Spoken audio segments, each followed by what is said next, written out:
Bismillahirrahmanirrahim. Assalamualaikum warahmatullahi wabarakatuh. Tuan-tuan dan puan-puan yang dirahmati oleh Allah Subhanahu wa taala, mari kita memulakan pengajian dengan membaca Ummul Kitab Al-Fatihah. A'udzu billahi minasy syaithanir rajim. Bismillahirrahmanirrahim. Alhamdulillahi Rabbil Alamin, Ar-Rahmanir Rahim, Maliki Yawmiddin. Iyyaka na'budu wa iyyaka nasta'in. Ihdinas siratal mustaqim, siratal ladzina an'amta 'alaihim ghairil maghdubi 'alaihim waladdallin. Amin. A'udzu billahi minasyaitonir rajim. Bismillahirrahmanirrahim. Alhamdulillah, segala puji bagi Allah Rabbil Alamin, Tuhan sekalian alam. Wassalatu wassalam, selawat dan salam ala asyrafil mursalin, ke atas Rasul yang mulia, Nabi kita Sayyidina Muhammad sallallahu alaihi wasallam, wa ala alihi, dan ke atas keluarganya, wa ashabihi ajma'in, dan sahabat-sahabatnya semua, amma dan seterusnya. Alhamdulillah, tuan-tuan dan puan-puan, kita bersyukur kepada Allah Subhanahu wa taala, minggu ini kita dapat teruskan juga kelas walaupun tidak bertemu secara berdepan mata. Kita dapat bertemu secara maya ni. Mudah-mudahan walaupun kita bertemu secara maya, secara online ni, mudah-mudahan pengajian kita ni tetap diberkati dan dipermudahkan oleh Allah, insya-Allah. Baik, kita sebelum ini telah belajar pattern fi'il madi ikut imbuhan. Mari kita ulang kaji sekali pintas. Pattern fi'il madi yang paling asas ialah fa'ala. Fa'ala tu kategori fi'il madi 3 huruf. Baik, fi'il madi yang 3 huruf ni dia pattern yang asas. Secara asasnya, kebiasaannya, kalau perkataan itu patternnya fa'ala, biasanya dalam terjemahannya tak ada tambah imbuhan apa-apa. Baik, kalau fi'il tu 4 huruf, dia jadi 4 huruf sebab ada tambah hamzah. Yang ni terjemahannya kena tambah imbuhan me dengan kan. Seterusnya, kalau fi'il tu 4 huruf juga dengan sebab ada syaddah, terjemahannya kebiasaannya sama juga, ada me dengan kan. Kalau fi'il madi tu 5 huruf, 5 huruf sebab ada ta dengan alif. Fi'il tu ada ta dengan alif, yang ni kebiasaannya ada tambah perkataan saling. Seterusnya, kalau fi'il madi tu 3 huruf tapi barisnya bukan fa'ala, barisnya fu'ila, yang ni terjemahannya kena ada imbuhan di. Seterusnya, kalau fi'il madi tu 6 huruf, 6 huruf sebab ada alif sinta, yang ni terjemahan kebiasaannya, biasanya bukan semua, kebiasaannya terjemahannya ada tambah perkataan minta. Baik, itu ulang kaji sekali pintas tentang pattern fi'il madi yang kita dah belajar. Ada beberapa lagi pattern fi'il madi tapi kita tak masukkan dalam silibus. Baik, hari ni kita nak masuk tajuk baru. Hari ni kita nak bincangkan tentang isim pula.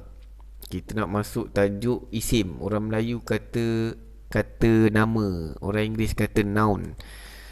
Baik, dalam bahasa Arab isim ada banyak jenis. Kita nak bincangkan salah satu jenis isim. Nama isim tu ialah isim fa'il.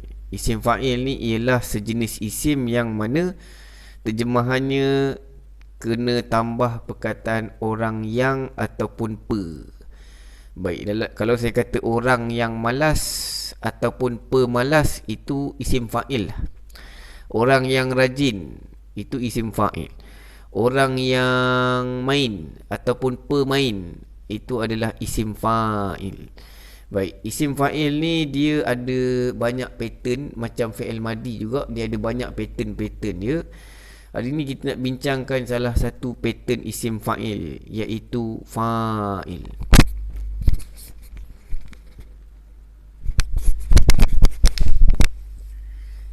Baik,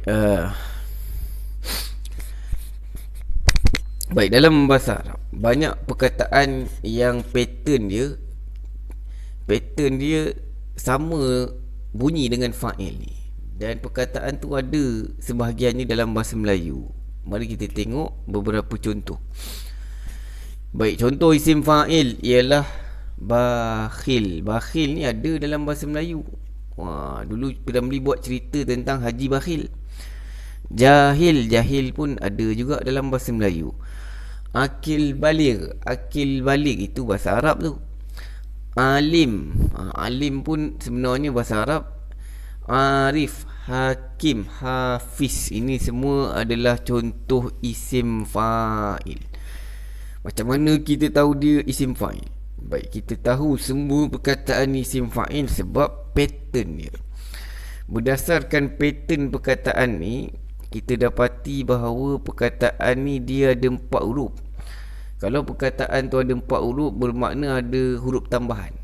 Ada huruf tambahan. Huruf tu 1. Asal fi'il madi 3 huruf je. Kalau 4, maknanya ada 1 huruf tambahan. Baik, huruf tambahan kat sini ialah alif. Alif, lepas tu orang Arab kata selepas alif kena baris bawah. Selepas alif kena baris bawah. Contoh jahil, akil. Kalau akal tak jadi isim fa'il. Hakim, kalau hakam baris atas tak jadi isim fa'il ni, kita kena tambah alif. Selepas alif mesti baris bawah. Baik, mari kita bincang lebih detail lagi. Asal perkataan dalam bahasa Arab. Asal perkataan dalam bahasa Arab ialah fi'il madi. Pattern dia yang asas ialah fa'ala. Baik, contohnya perkataan hasada. Baik, hasada tu 3 huruf. Jadi dia ialah asal kalimat. Kalau asal kalimat, orang Arab kata fi'il madi. Kalau fi'il madi ni terjemahan dia panjang sikit. Terjemahannya ada dia telah. Hasada ni maksudnya dia telah dengki. Baik, kenapa ada dia telah dalam hasada tu? Sebabnya pattern dia sama dengan fa'ala. Kalau saya nak kata orang yang dengki, kalau nak kata orang yang dengki ataupun pendengki, saya kena tukar bagi jadi hasada tu, saya kena bagi jadi sama dengan fa'il. Saya kena tambah alif, selepas alif baris bawah. Bunyi dia akan jadi hasid. Hasid maksudnya orang yang dengki ataupun pendengki. Baik, ulang lagi sekali tuan-tuan. Asal kalimat 3 huruf. Patternnya fa'ala. Kalau kita nak bagi perkataan tu terjemahannya ada orang yang, kita kena tukar jadi fa'il. Maksudnya ialah kita kena tambah alif. Kita kena tambah alif, selepas alif baris bawah. Contohnya ghafara. Baik, ghafara terjemahannya dia telah ampun. Dia telah ampun. Dalam ghafara tu ada dia telah sebab patternnya fa'ala. Kalau saya tukar ghafara tu bagi jadi ghafir, saya tambah alif, selepas alif baris bawah, maka terjemahan dia dah tak ada dia telah. Orang Arab kata isim fa'il ni isim. Kalau isim tak ada ganti nama diri tersembunyi. Baik, terjemahan dia sekarang tak ada ganti nama diri tersembunyi. Terjemahan dia orang yang ampun ataupun pengampun. Baik, mari kita buat perbandingan sedikit antara bahasa Inggeris dan bahasa Arab. Dalam bahasa Inggeris, kalau saya nak kata orang yang menulis ataupun penulis, orang Inggeris kata write. Perkataan write tu tambah er dekat ujung dia. Dalam bahasa Arab, katib. Kalau orang yang main, player, orang Arab kata laib. Kalau orang yang bekerja ataupun pekerja, orang Inggeris kata tambah er juga. Kalau dalam bahasa Arab, amil, tambah alif, selepas alif baris bawah. Baik, ulang lagi sekali. Isim fa'il dalam bahasa Arab kena tambah alif, selepas alif baris bawah. Kalau bahasa Inggeris, orang Inggeris kata kena tambah ER dekat hujung dia. Baik, mudah-mudahan jelas di situ. Mari kita tengok contoh isim fa'il dalam Al-Quran.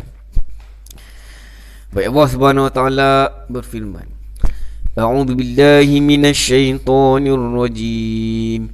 Bismillahirrahmanirrahim. Sa'ala sa'ilun bi'adzabin waqi'. Terjemahannya, seseorang yang meminta telah meminta kedatangan azab yang akan menimpa. Baik, sedikit penjelasan. Dulu ada seseorang ni, ada satu orang kafir ni, dia minta supaya azab yang pasti datang tu, dia minta supaya azab tu datang menimpa dia sekarang. Baik, itu na'udzubillah lah, kita berlindung daripada sifat tersebut. Baik, mari tengok dekat situ perkataan yang pattern sama dengan fa'il ya. Kita nak cari perkataan yang patternnya sama dengan fa'il. Baik, dalam ayat itu kita nak cari isim fa'il. Isim fa'il dalam ayat itu ialah perkataan sa'il. Sa'il. Baik, sa'il ni asalnya sa'ala. Baik, kalau sa'ala terjemahannya dia telah meminta ataupun dia telah tanya. Manakala kalau sa'il pula, sa'il kita ada tambah alif. Kita ada tambah alif, kemudian selepas alif baris bawah, maka terjemahannya dah tak ada dia, tak ada telah. Baik, sa'il ni isim fa'il. Isim tak ada ganti nama diri, tersembunyi. Baik, kalau isim fa'il terjemahan dia kena tambah perkataan orang yang. Sa'il tu maksudnya orang yang meminta ataupun orang yang tanya. Baik, kalau meminta atau tanya saja dalam bahasa Arab apa? Baik, meminta ataupun tanya dalam bahasa Arab. Meminta ataupun tanya dalam bahasa Arab soal. Baik, soal ni bahasa Arab. Soal ialah bahasa Arab. Terjemahannya meminta ataupun tanya. Kalau kita tukar pattern dia bagi jadi fa'ala, terjemahannya ada dia telah. Kalau kita tukar pattern dia bagi jadi fa'il, terjemahan dia ada perkataan orang yang. Baik, kita tengok contoh yang lain pula. Allah Subhanahu Wa Taala berfirman dalam surah yang kita selalu baca, surah Al-Masad. A'udzu billahi minasyaitonir rajim. Wa min syarri hasidin idza hasad. Terjemahannya, dari kejahatan orang yang dengki apabila dia telah dengki. Baik, sedikit penjelasan. Dalam surah ni Allah Subhanahu Wa Taala mengajar kepada kita, kalau nak minta perlindungan, mintalah dengan Allah Subhanahu Wa Taala. Antara perlindungan yang kita perlu minta kepada Allah ialah kita kena minta berlindung dari kejahatan orang yang dengki bila dia buat perbuatan dengki itu. Baik, tengok kat situ perkataan hasid. Hasid. Hasid pattern dia sama dengan fa'il. Tengah-tengah dia ada alif. Asal dia alif tu tak ada. Asal dia hasada tu. Asal dia hasada. Orang Arab kata asal perkataan pattern dia sama dengan fa'ala. Baik, hasada ni pattern dia sama dengan fa'ala. Dia fi'il madi, jadi terjemahannya ada dia telah. Hasada terjemahannya dia telah dengki. Manakala hasid tak ada dah dia telah. Dah tak ada dah dia telah. Yang ada ialah terjemahan orang yang. Kenapa ada orang yang? Sebab pattern dia sama dengan fa'il. Baik, dia ada alif kat tengah ni. Selepas alif ni asalnya baris atas kan? Asalnya urut tengah ni baris atas, tapi untuk isim fa'il urut tengah dia mesti baris bawah. Baik, mari tengok contoh yang lain. Kita akan tengok banyak contoh ni supaya lebih jelas. Allah Subhanahu Wa Taala berfirman, Az-zaniyatu waz-zani fajlidu kulla wahidin minhuma mi'ata jaldah. Terjemahannya, orang yang berzina perempuan, dan orang yang berzina lelaki, maka sebatlah tiap-tiap seorang dari keduanya 100 kali sebat. Baik, sedikit penjelasan. Ayat ni cerita tentang hukuman orang yang berzina. Orang yang berzina kalau belum kahwin. Kalau belum kahwin kalau dah kahwin rejam sampai mati. Kalau belum kahwin, hukumannya ialah sebat 100 kali. Baik, kat sini disebut orang yang berzina perempuan dulu. Kenapa disebut perempuan dulu? Wallahu alam, barangkali mungkin kerana kalau yang berzina ni kebanyakannya, kalau kita tengok pelacur ni, bidang pelacuran ni dipelopori oleh golongan wanita lah. Baik.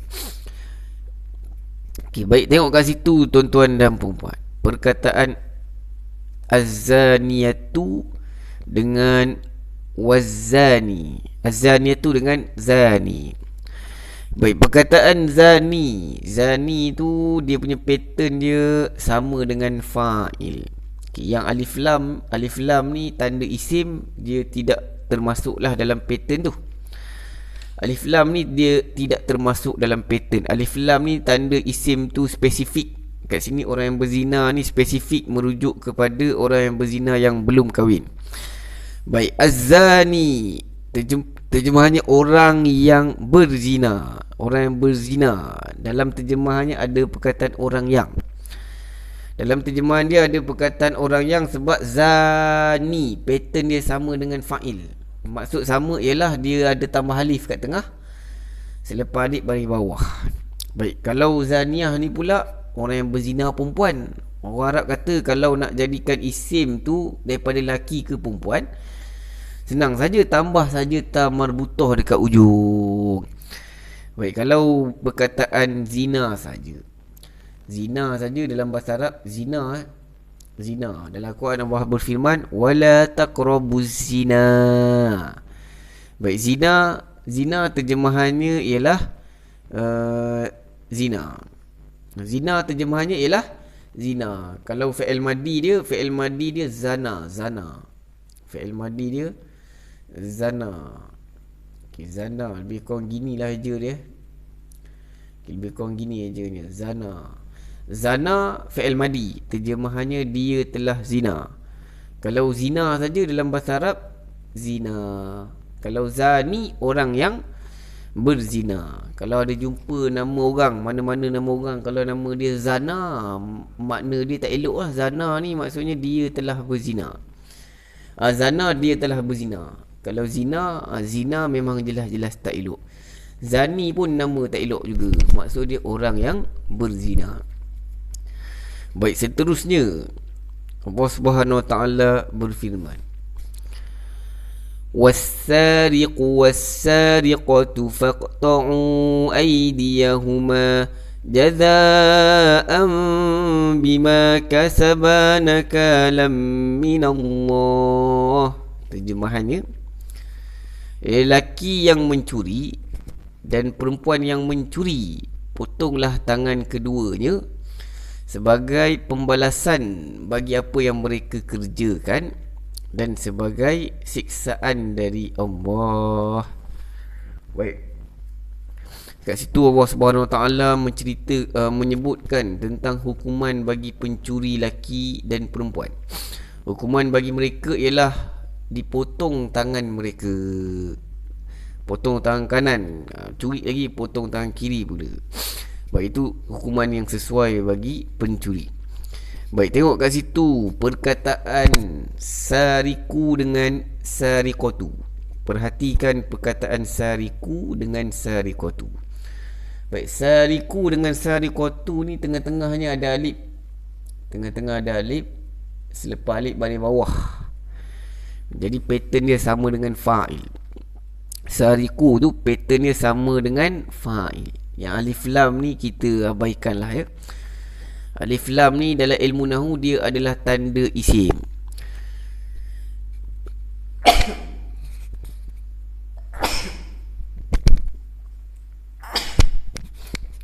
Baik, as-sariqu. As-sariqu terjemahan dia orang yang mencuri, lelaki. Kalau perempuan tambah ta marbutah kat ujung. Orang yang mencuri perempuan, as-sariqatu. Kalau lelaki, as-sariqu. Baik, asal perkataan dia Asal perkataan dia saroko. Saroko. Saroko maksudnya dia telah mencuri. Baik, seterusnya Allah SWT berfirman, Fawailul lil qasiyati qulubuhum min dzikrillah ulaika fi dhalalim mubin. Terjemahannya, maka kecelakaan yang besarlah bagi orang yang membatu hatinya untuk mengingat Allah. Orang-orang itu dalam kesesatan yang nyata. Baik, tengok kat situ perkataan qasiyah. Qasiyah. Qasiyah. Qasiyah ni terjemahan dia orang yang membatu. Baik, kenapa ada orang yang? Sebab pattern dia sama dengan fa'il. Maksud sama kat sini ialah tengah-tengah ada alif, selepas alif berbaris bawah. Baik, kalau asal perkataan dia kosa. Kosa maksudnya dia telah membatu. Seterusnya Allah Subhanahu Wa Taala berfirman, Qalu lan nu'thiraka ala ma ja'ana minal bayyinati walladhi fatarana faqdi ma anta qad innama taqdi hadhil hayatad dunya. Terjemahannya, mereka berkata, kami tidak akan mengutamakan kamu daripada bukti-bukti yang nyata, iaitu mukjizat yang telah datang kepada kami dan daripada Tuhan yang telah menciptakan kami. Maka putuskanlah apa yang hendak kamu putuskan. Sesungguhnya kamu hanya akan dapat memutuskan pada kehidupan di dunia ini sahaja. Ayat ni cerita tentang ahli sihir zaman Nabi Musa. Dulu mereka bertanding, Nabi Musa seorang, ahli sihir tu ramai. Nabi Musa baling tongkat, keluar ular yang besar. Dia orang baling tali, keluar ular kecil je. Lepas dia tengok apa yang berlaku tu, mereka ahli sihir ni terus beriman kepada Nabi Musa. Tapi Fir'aun dia mengancam ahli sihir. Lalu mereka pun kata, kami tidak akan mengutamakan kau. Dari bukti-bukti yang nyata, jelas nyata kat situ mukjizat Nabi Musa tu sangat luar biasa. Sepatutnya berimanlah, ahli-ahli sihir tu beriman. Tapi Fir'aun degil, tetap tak nak beriman. Baik, mari tengok kat situ perkataan qadin. Perhatikan kat situ perkataan qadin. Qadin dengan yang perkataan ni lebih kurang. Yang ni faqdi, yang ni qadin. Baik, lebih kurang sama, hampir sama. Tapi yang ni dia punya alif kat depan ni kan. Ini alif kat depan ni fi'il amar. Ini hamzah wasal kat depan ni fi'il amar. Terjemahan dia putuskanlah. Baik, ini adalah fi'il amar. Baik, yang qadin ni maksud dia orang yang memutuskan. Qadin ni makna dia orang yang memutuskan. Tapi kat sini terjemahan dia tak tulis pun orang yang. Asal terjemahan dia ada perkataan orang yang. Sebab apa ada orang yang? Sebab tengah-tengahnya ada alif. Selepas alif baris bawah. Baik, yang ni pula takdi. Takdi ni lebih kurang dengan perkataan qadin ni. Yang ni fi'il mudhari' pula. Yang ni fi'il mudhari', terjemahan dia kau putuskan. Yang ni fi'il mudhari'. Ini fi'il mudhari', yang ni fi'il amar, yang ni isim fa'il. Baik, macam mana kita tahu ni fi'il amar? Baik, ni fi'il amar sebab ada hamzah wasal ni. Yang ni fi'il mudhari' sebab ada anaitu. Ta ni salah satu daripada anaitu. Ini fi'il mudhari'.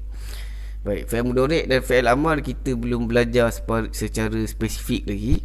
Kita balik kembali kepada isim fa'il ni. Isim fa'il ni ialah isim yang ada perkataan orang yang. Qadin ni maksud sebenar dia orang yang memutuskan. Ahli sihir tu kata, ma anta qadin, kau bukanlah orang yang memutuskan. kau bukanlah orang yang memutuskan. Itu kata-kata ahli sihir kepada Fir'aun.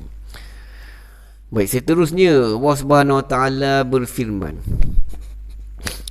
قالوا لن نؤثرك على ما جاءنا من البينات والذي فطرنا فاقض ما أنت قاد إنما تقضي هذه الحياة الدنيا.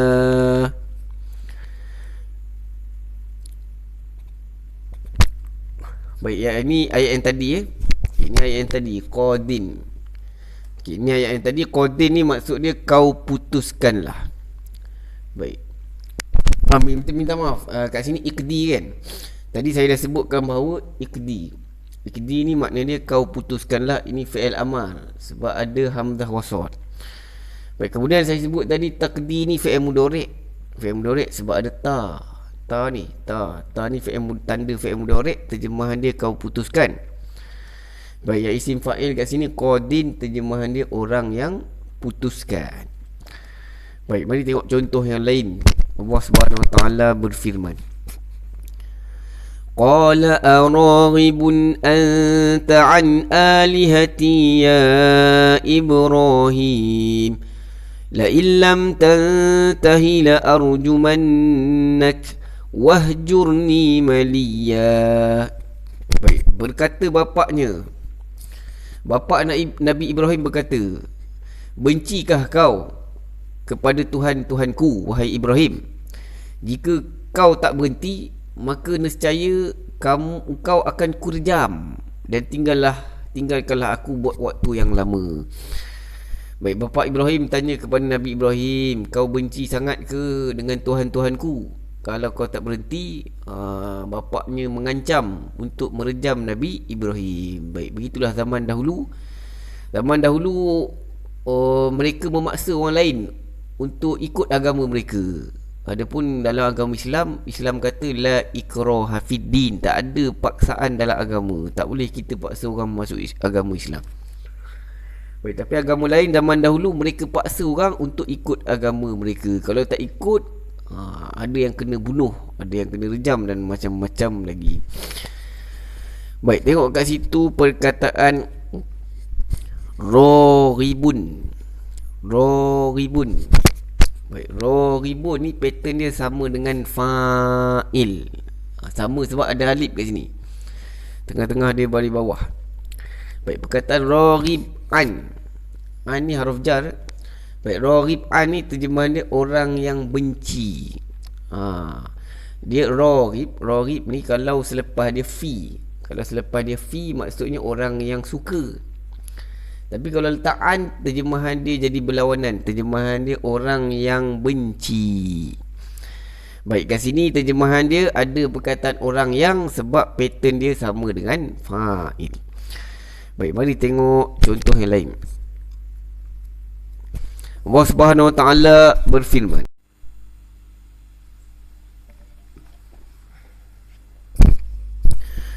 baik, seterusnya Allah Subhanahu Wa Taala berfirman,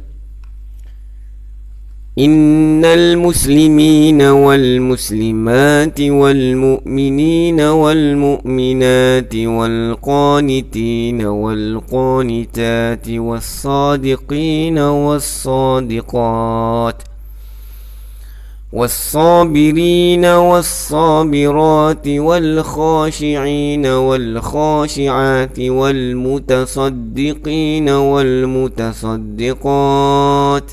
والصائمين والصائمات والحافظين فروجهم والحافظات والذاكرين الله كثيرا والذاكرات أعد الله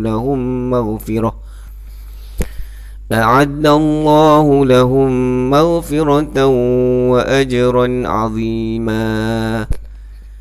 Baik, dalam ayat ini Allah Subhanahu Wa Taala menjanjikan kepada golongan-golongan sekian-sekian bahawa bagi mereka keampunan dan pahala yang besar.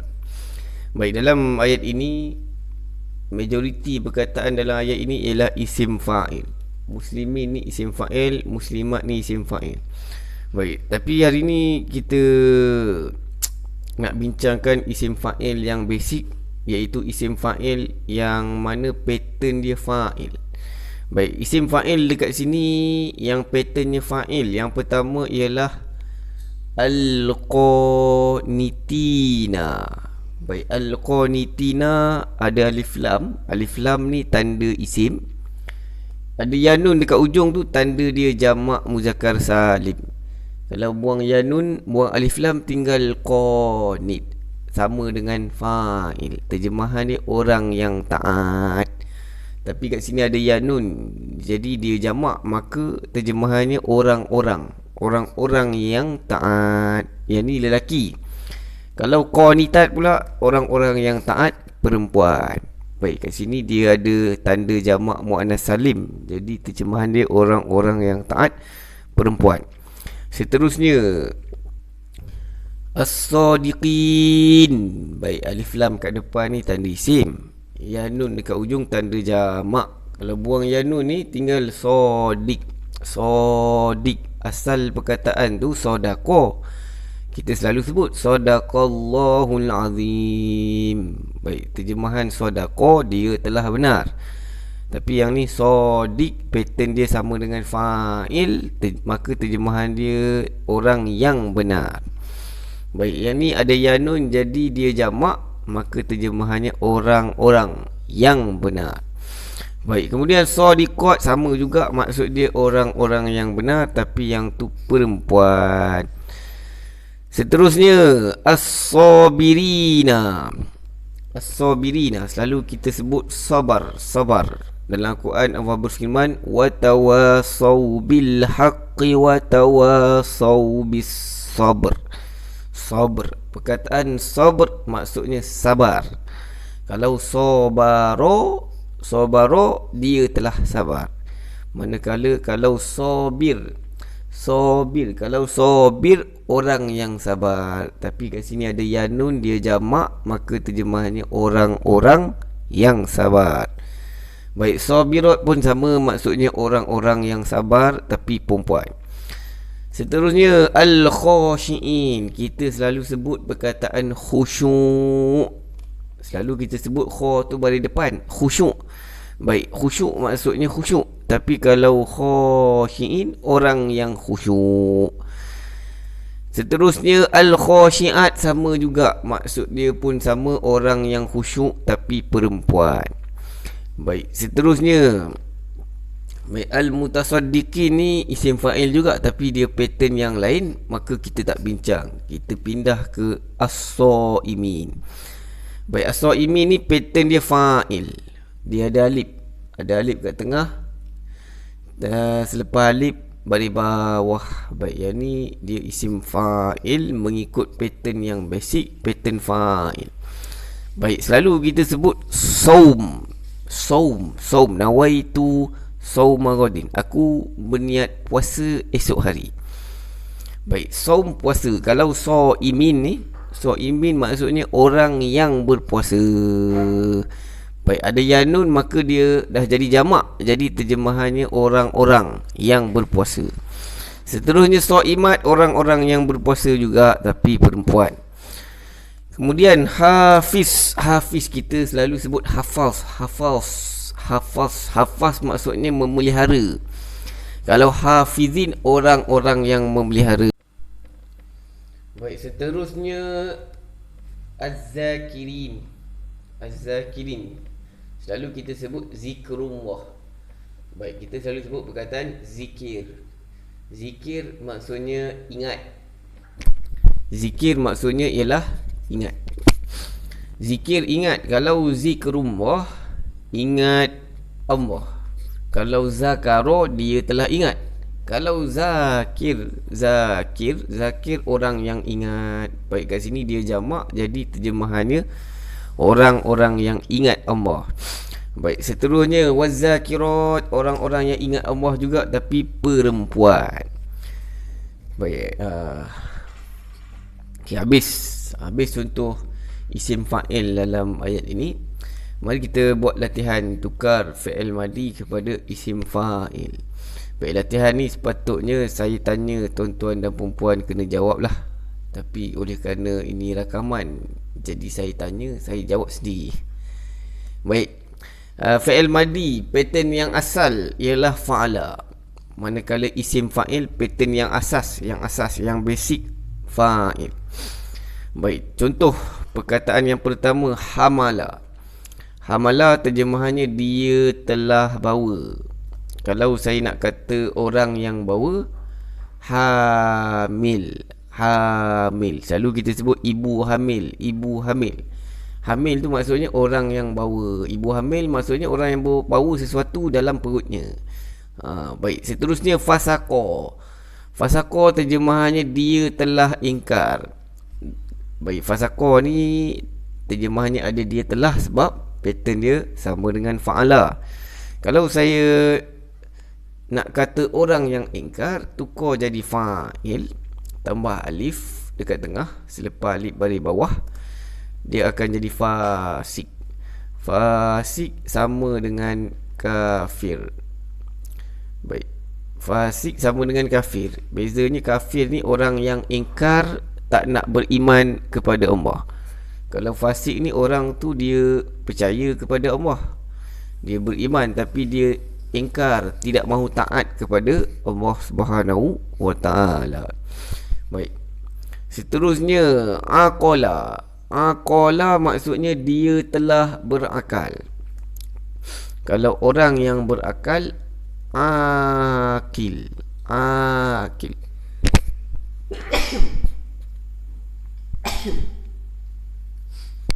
Ada orang letak nama anaknya Akil Hai. Akil Hai maksudnya orang yang berakal, yang hidup. Seterusnya Toharo. Toharo terjemahannya dia telah suci. Kalau orang yang suci, Tohir. Ada orang Melayu nama dia Faizal Tahi. Tahi itu sebenarnya dalam sebutan Arab Tohir. Asalnya Tohir, vokal O tapi orang Melayu dia tak suka sebut vokal O ni. Soleh jadi Saleh, Somad jadi Samad, Tohir jadi Tahir. Baik, sebenarnya bukan Tahir, asalnya Tohir.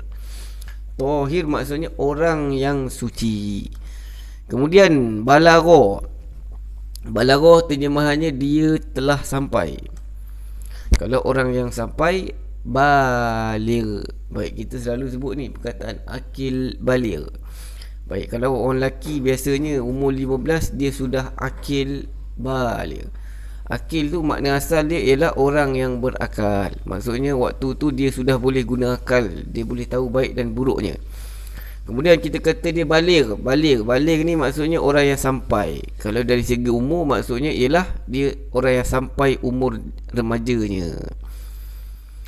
Baik, seterusnya, baik, tadi hamala dia telah bawa.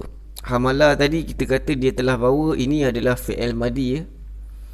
Orang Arab kata fi'il madi ni ada telah dan ada ganti nama diri tersembunyi. Ganti nama diri tersembunyi ada tandanya. Orang Arab kata kalau fi'il madi tu hujung baris atas. Kalau fi'il madi tu hujung baris atas, itu tanda ganti nama diri dia. Baik, kalau isim fa'il terjemahan dia tak ada ganti nama diri. Terjemahan dia ada perkataan orang yang. Ganti nama diri tersembunyi tak ada. Baik, isim fa'ilnya kat sini ialah hamil. Baik, katalah saya nak tukar ganti nama diri. Saya nak kata aku telah bawa. Kalau dekat fi'il madi tu kita tukar tanda ganti nama diri tu, kita letak tanda ganti nama diri aku dekat ujung fi'il madi, iaitu tu. Baik, kalau kita nak kata aku orang yang bawa. Baik, tadi orang yang bawa hamil. Sekarang kita nak tambah perkataan aku kat sini. Kalau kita nak letak perkataan aku dekat sini, kita tidak boleh menggunakan tu. Tak boleh guna tu. Tu tanda ganti nama diri aku dekat fi'il madi sahaja. Baik, kalau kita nak kata aku orang yang bawa. Baik, orang yang bawa ni isim fa'il. Isim tak ada ganti nama diri tersembunyi. Jadi aku kat sini kita kena sebut lah. Kita kena kata ana hamil. Ana hamil. Kita kena sebut ana kat sini. Baik, tadi dia telah bawa hamalah kan. Dia tu tersembunyi. Kalau kat sini kita nak sebut dia. Kalau kat sini kita nak kata dia orang yang bawa kan. Kat sini kita kena guna perkataan huwa. Kita kena kata huwa hamil. Kalau aku ana hamil. Baik, yang fi'il tadi ganti nama diri tu tersembunyi. Kalau dia tak payah tambah apa-apa. Kalau aku kita kena tambah tu. Baik, mudah-mudahan jelas. Takat itu saja untuk hari ini. Sebentar lagi kita akan buat latihan melalui grup WhatsApp. Harap semua dapat hadir secara atas talian tu, insya-Allah. Baik, setakat itu saja. Kita jumpa sebentar lagi, insya-Allah. Assalamualaikum warahmatullahi wabarakatuh.